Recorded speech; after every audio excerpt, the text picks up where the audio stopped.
December 2nd, 1984. Night falls over the city of Bhopal.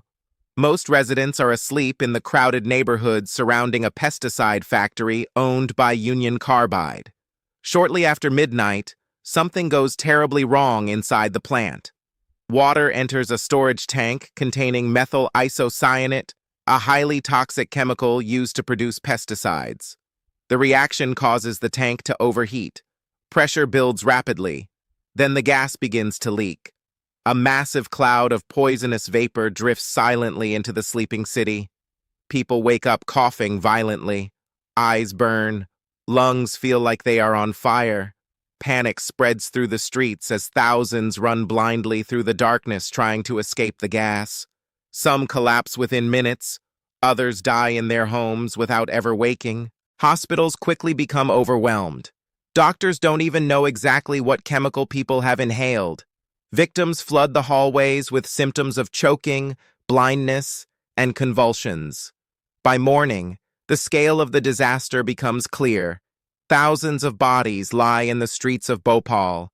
Initial estimates report over 3,000 deaths in the first days.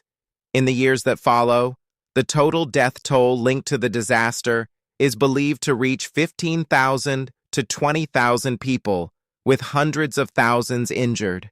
It becomes the worst industrial disaster in human history. The tragedy does not end that night. Many survivors suffer lifelong illnesses, lung damage, blindness, neurological problems, and birth defects in children born years later. Toxic chemicals remain in the soil and groundwater near the abandoned factory. Legal battles continue for decades. In 1989, Union Carbide agrees to a settlement with the Indian government, but many survivors argue the compensation is far too small compared to the scale of suffering.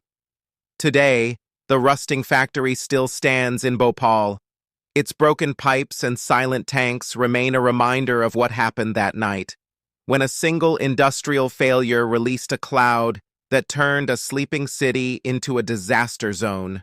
A tragedy that showed how dangerous technology can become when safety fails, and how one night of toxic gas can change generations.